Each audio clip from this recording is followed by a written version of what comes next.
you so much, Dr. Swapnesh, Dr. Preetham, for the kind introduction and for inviting me to this interesting BOS session. It looks really good. I'm going to stay on till the end to listen to all the wonderful talks. And I was given this interesting topic to speak on painless cataract surgery. And frankly, while we keep speaking of topical surgery and everything, I thought this was a nice concept. So I enjoyed preparing a little bit for this talk as well, a little different from my topical anesthesia surgeries. And yes, we've come a long way. I was just thinking back to what we used to do way back in the ECC days when, patients would be literally, jumping and squealing when we made the incisions and we did the suturing. And, it was a painful experience, even though it was done under peribulbar and retrobulbar anesthesia 25 years back. So we've really come a long way. And I think today we are able to offer patients a very, very good experience for their cataract surgery. And it's changed for both doctors and patients as well.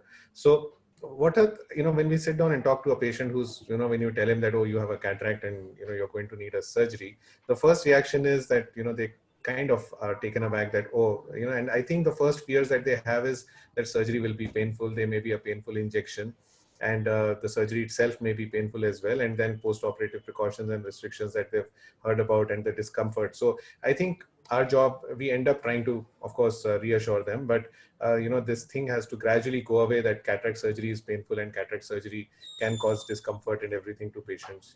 So our job is to minimize the pain for patients, and that involves frankly, my shift to topical anesthesia happened almost 10-12 years back.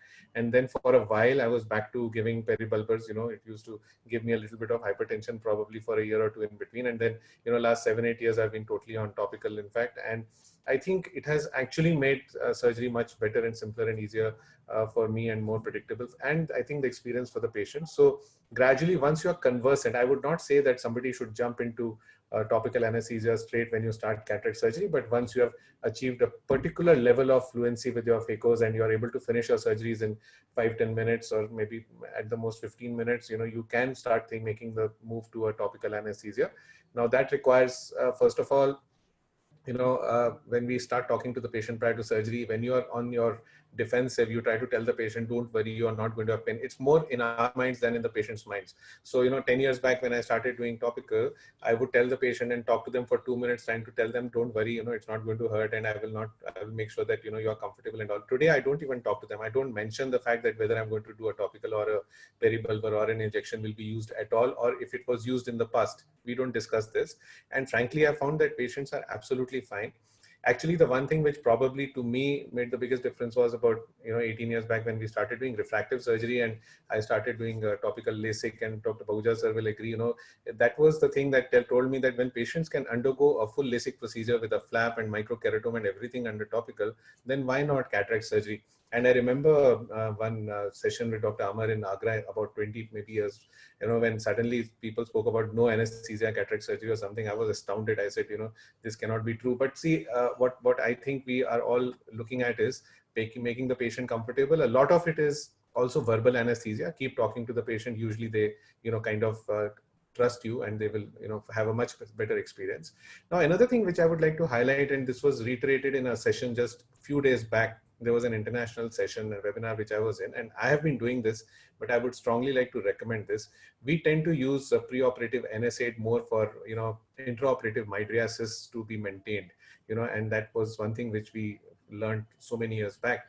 Now, I went through a few studies which have said that those topical patients who had been using NSAID drops for the 2 to 3 days prior to cataract surgery, along with maybe your antibiotic, or even without the antibiotic for that matter, tend to experience much less pain during the cataract surgery. And, I was quite surprised actually to read this, but frankly, it kind of reassured me that what we are doing is absolutely fine. We use 48 hours before. Recommendation was for 3 days. So for those of you who are still not using preoperative NSAID drops, I would strongly suggest that, if you start them 3 days prior to surgery, this will make your patient much more comfortable with very few instances of intraoperative pain. Then we've moved a long way and come now to intracameral anesthetics. When we started doing topicals, I tried with gels and other stuff, and different concentrations of medicines. Proparacaine seems to work so well, but now we have access to extremely good intracameral anesthetics and combinations with mydriatics as well. And I will be talking a little more about that. And then of course you have to minimize the painful maneuvers during surgery. And as we go through some of the videos, I'll try to explain those. Now, frankly, before you decide to do a patient under topical, you have to be sure that you're fine and you want to keep the patient painless. So if a patient is unable to tolerate the light of the slit lamp on the slit lamp exam, that is, should be one warning that some patients who are very photosensitive may find trouble during surgery to keep their eyes open under the microscope lights. Also, when you do an indirect ophthalmoscopy, if patient is able to fixate on the various areas which you would like them to move around with and are able to cooperate, that's another sign that patient will usually do well, under topical anesthesia. And then the routine, maneuvers, if your assistant tells you that this patient was very uncooperative for the syringing part or for IOP measurements, you will know that this patient may be as well. It's not always true, but sometimes that is. So if a patient is very anxious or high strung or is very, very sensitive to different things, you may want, initially at least, want to switch to a regional anesthesia. Then also I've noticed that the dense mature cataracts can sometimes, they don't fixate well on the microscope light. They tend to have a strong bells, and you may find it tough to operate those under topical anesthesia and give them a painless experience. But that's not always the case. Many patients can fixate nicely. And then we have the and those eyes which have had prior surgery, the high myopes where there is a deep AC and where the whole lens iris diaphragm will move forward backwards when the IOP is raised. These are the patients who will have significant discomfort during surgery, and you have to be better prepared. And if many of these flags are coming up, then you might want to switch to a injectable anesthesia as well. So going on, I wanted to show you something which is grotesque, and one of my old videos, and this thing is something which I hate. I can't even think I used to do this at one time. Hold a forceps on the conjunctiva and just watch. I'm trying to make a side port incision and I'm holding the conjunctiva with a forceps. Now, I today would not do this ever. And this is something which I strongly suggest that if we are wanting to move to a painless cataract surgery, we should all be careful about not holding the conjunctiva with a forceps, even if it's a plain forceps. I would rather, this would be slightly more acceptable what I just did. Kind of stabilize the globe with a closed forceps is still acceptable, but holding the conjunctiva with anything like a tooth forceps or even a plain forceps is extremely painful. At that point, the patient may not feel anything, but definitely towards the later surgery, this will all add up. Today, I would make my incision somewhat like this. I try to stabilize the globe with the, a bud which is soaked. And I've already put topical anesthetic. Have good quality blades. That's very, very important. If you don't have good quality blades, again, you will probably be forcing your way through. Now just watch what I'm going to do. I've made my 2 paracentesis.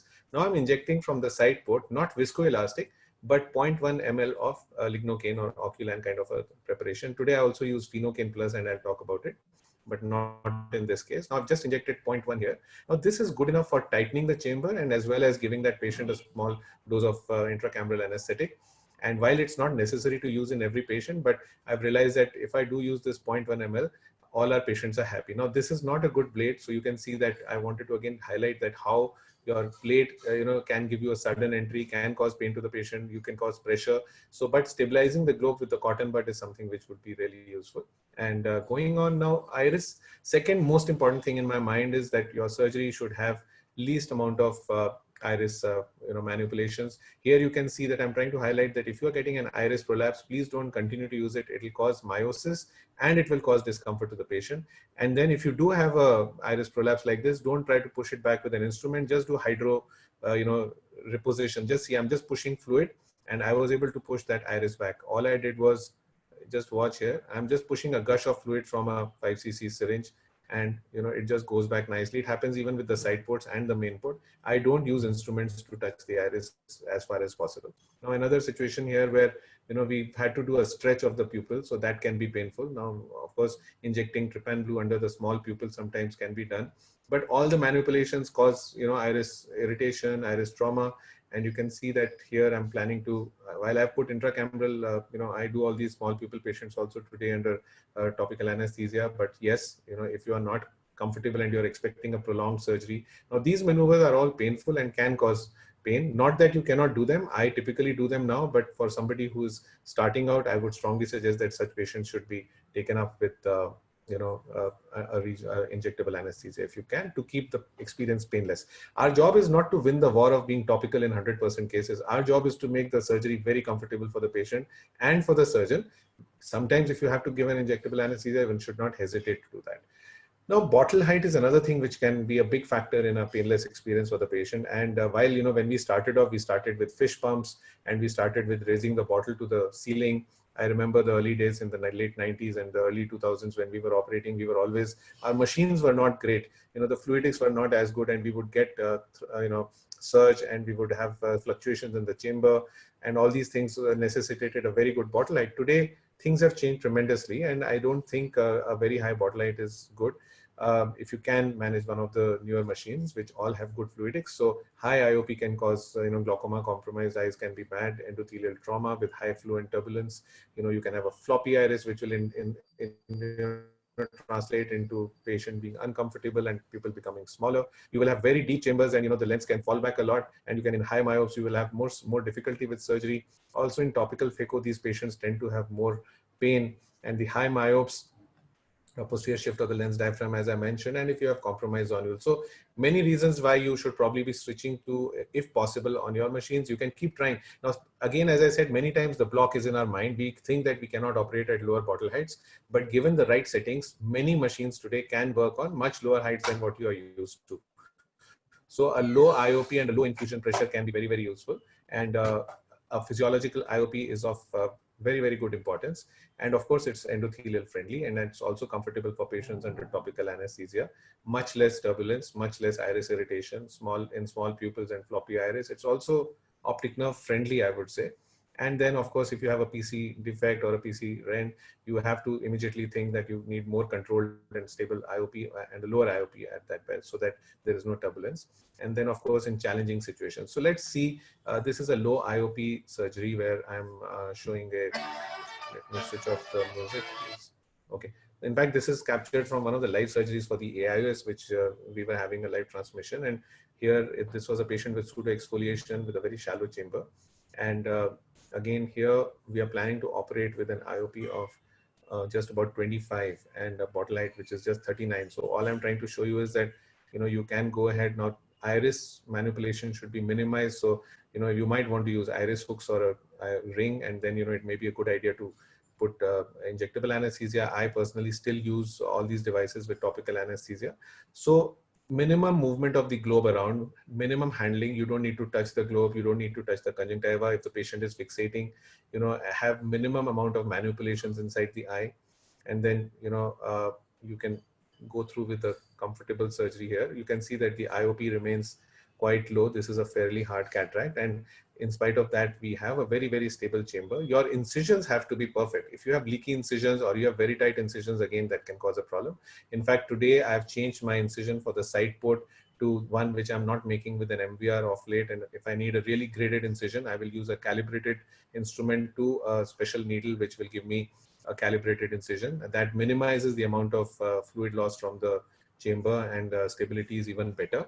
And of course, your main incision should be calibrated to the instruments that you're using, with neither tight nor soft. And once you're through with that, at low IOPs, you can practically do almost all maneuvers, including phaco and the irrigation aspiration, and even all the steps. And I actually implant the lens also under fluid. I don't use viscoelastic. So even some people have told me that they find it very tough to implant lenses with low IOP on the infusion. I actually end up doing that, but you can increase the infusion at the time when you're wanting to inject your lens, and then it's just tightening the chamber there. Seeing another small clip where a hard brown cataract was being operated, again against low IOP, and here our bottle height is just about 40. Let me take you. I love using this Rexus marker. It's such a small tool, and while it's not relevant to the talk today, just see that I've put a mark, and in patients with no glow, with a white cataract, you might think that the Rexus marker will not show up, but one drop of trypan blue on the eye surface, just watch there, and then it'll still show up, because you have stained that small mark on the Rexus, and Epsilon makes this for me, and it's very nice, and it's useful. So coming back to today's talk, we've done an intumescent cataract, we've done a decompression of the intralenticular pressure, and then gone ahead with very hard brown cataract, again operating at low IOP, and usually your maneuvers can be all done. So this gives patient a lot of comfort, especially if patient is a high myope. This is another hard brown rock hard cataract. So idea is that you could do all grades of cataract and still maintain a low IOP. You don't have to put the bottle to the top of the ceiling or use very high fluidics.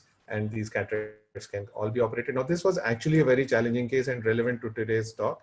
As we started with the procedure, it was, you can see that it's a very, very hard, leathery hard cataract. And you can see that the iris is already beginning to play up. It's a floppy iris. And the pupil is coming down. And as I'm trying to create a, posterior plate cleavage, trying to do lateral separation. And here we are working on an IOP of about 60. And you can see that I'm trying to crack this very, very hard nut to crack. And the pupil already is coming down. Now, these are the things which will probably cause pain. You can see a little bit of iris is beginning to go into that side port. So the importance of having a calibrated side port where iris prolapse will not happen. Now, here I've used Phenocaine, and you saw me inject that Phenocaine. These are the ideal cases where Phenocaine will work wonders for you. Not only will it give pain control to the patient, but it also helps you get some mydriasis, which, lasting for about 5-10 minutes will give you room to complete your surgery. And it works extremely well. And Phenocaine Plus is, I think, now commercially available for the last 1 month. I've done the trials for them and I have no financial interest, but over 3 years we did the trials, and on a variety of cases we found that it worked extremely well. And here you can see that while we did not get a huge pupil, and it will not work in 100% of cases, but it works in at least 80 to 90% of our cases extremely well. And yet the patient becomes comfortable as well, and we were able to complete the surgery. Now, it was not, the story was not over here. We had managed to get the lens out, but the bag was literally ready to jump out. It was kind of touching the endothelium, and it was a very, very floppy thing. And at many points, I thought that the bag has come along with the cortex. You can see here how sticky the cortex is. And at many points, I felt that the bag was going to come along with the cortex that was stuck there. Patient was a little uncooperative, was moving around, was an elderly patient. Now, again, you have to go very slowly. Again, never touch the iris where you can, especially at these points when you're trying to get the cortex out from under the small pupil. You may tend to catch the iris into the port of your aspiration cannula. Be very, very careful. Sometimes it makes good sense to just move the iris aside with your infusion port, and then gently catch the iris and pull it in, because the infusion port is definitely less traumatic than holding the iris with your aspiration port, and that can cause a wince of pain to the patient. Now, again, here we are using a bimanual technique. I'm trying to stabilize the cortex with my left hand and aspirate it with the right port. Again, creating space with viscoelastic and trying to see where it is. I was for one moment scared that I had caused a PC rent, and at this point I decided to use a endocapsular ring, which is always something which you should have kept ready. And once we manage to do this, then aspiration of the cortex becomes a little easier and more controlled because the bag is now distended. And then, of course, you can go with the hydroimplantation of the lens. You can see here. Now, this is another painful step for the patient. When you inject the lens in a topical surgery where surgery has gone on for 5-10 minutes, you might want to be very, very careful with injecting the lens. I sometimes put 1.1 ml of local lignocaine injection or Oculan kind of a thing right into the main incision before I inject the lens. So that usually makes the patients comfortable. Coming on to a small second part, I think the pros and cons of topical mydriatic drops. We all know that gradual onset of mydriasis, limited bioavailability, then multiple doses of eye drops. You're using Tropicacil Plus or whichever brand you like to use, and the NSAID and so many things, and topical antibiotic as well can cause superficial keratopathy and inconsistent mydriasis, and sometimes intraoperative meiosis in challenging cases can be a big problem, as we also know that there will be systemic absorption and potential allergies. So it makes sense, and we've started using a lot of patients where we use only intracameral mydriatics, and combination like the Phenocaine Plus, which I was talking about, gives you very prompt onset of pupil dilation with very stable mydriasis lasting about 10 to 15 minutes, and can be repeated if you want with good effect. Gives a very good anesthesia as well, and can be supplemented with less risk of systemic exposure. Some of the studies, so I won't go into the details. This was one patient which I remember, where this patient was allergic to every possible thing that we might want to use, from topical antibiotics to any of the mydriatic agents. In fact, anything was postponed 2 or 3 times in the OT because whatever we would use would cause allergy. Finally, we decided that we are not putting anything at all, and we didn't even use preoperative antibiotics, kept the eye quiet, and we had the surgery with zero preoperative medication, and were able to, only intracameral Phenocaine was used here. And you can see that the onset of mydriasis is pretty quick. Now, you won't get like a 8 or 9 millimeter pupil, but you will get something good enough, more than 6 mm, which will work well for you. And it's pretty quick in onset. and it does last you through the surgery. And towards the end, if you want to put it somewhere during the IOL insertion, you want to put it one more time as a 0.1 ml, it works really well. It's a combination of tropicamide, phenylephrine, and lignocaine, and has been very safe. We've now got about 700 or 800 cases through on Phenocaine Plus over the last 2-3 years, and we found that it's been endothelial friendly. We've done studies on specular as well, but we do tend to use only what amount is necessary. And you can see that till the end of surgery, we had a good sized pupil. Similarly, another patient where we got stuck somewhere in the middle, and I won't show you the whole thing, but a black brown cataract where we started off with the surgery, and uh, we thought that we would have an enough pupil size to complete the surgery, but somewhere in the middle we got stuck because the pupil started coming out. You can see it's a very, very hard cataract. And at some point, I realized that once I cracked the nucleus, I was going to get stuck because the iris would come into my port. Now, that's one thing which you must totally avoid, catching the iris onto your phaco probe or touching the iris with your phaco probe. So here we inject, Phenocaine Plus, and you'll probably see a quick response there. We have a fairly better sized pupil. It works well in floppy iris as well, and I've used it in quite a few patients with floppy iris, and has done well, but it will not work in 100% of your patients. So this was one surgery, and the last surgery after which I'll finish, femto-assisted surgery, where we again got intraoperative meiosis. Now, I used to use the lens 5-6 years back, and I would frequently see intraoperative meiosis, and I see it little less with the Catalyst, and today I can do many more cases. But you can see here that the pupil became small when we started the surgery, and we've used, at this point, you can see that the pupil had become pretty small. We've injected intracameral Phenocaine Plus, and we have a fairly decent sized pupil there. So I think, many of these things, fluctuations in the chamber and all the other points that I spoke about, are so important when you want to give a patient a painless experience.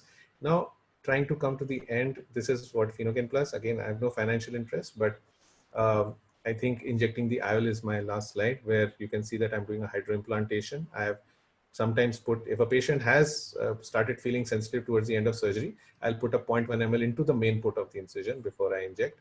And this is another patient where sometimes it can be a painful experience if the lens gets stuck in the tunnel. Now, that happened in this patient. So those patients, you have to be extremely careful. You can supplement some kind of topical anesthesia if this happens to you, because the stretch of the lens on the incision is tremendous and can cause problems. So I think these are a few of the points. I will skip this last slide. I'll give you the take-home message. I think, so starting, you have to plan for it. You can't just jump into surgery thinking that you're going to, go ahead with it. My 90% of the times it will work, but sometimes it will not. So preoperative assessment and counseling of the patient and giving him that comfort talk that, everything is going to be smooth and you don't need to worry and there is no pain in cataract surgery 90% of the times. Avoid holding the conjunctiva. Use the right speculum. That's again something which is extremely important, the stretch of the speculum. I don't hesitate today to use intracameral anesthetic in every patient. It keeps patients very happy and comfortable, and we are not getting any points for not using it. Minimize fluctuations in the chamber. Avoid touching the iris, and avoid stretching the bag. Sometimes when you're chopping a very hard cataract and you stretch the bag, you might cause some discomfort to the patient. Maintaining a low IOP is very, very good for high myopes, and in fact for almost all patients. And IOL insertion can be done in a very atraumatic way, and without touching the iris, without handling the instruments, causing much trauma to the conjunctiva or the incision. Even sometimes I've seen people hold the lip of the wound with a forceps trying to insert the tip of the cartridge or some of the instruments. I would avoid that completely. At the end of surgery, I like to give an intracameral antibiotic. Last 5 years, we've been using moxifloxacin, and now we have good pre-filled syringes available, so it works very well for us. Avoid all kinds of some conjunctival injections. I think I'll stop if I have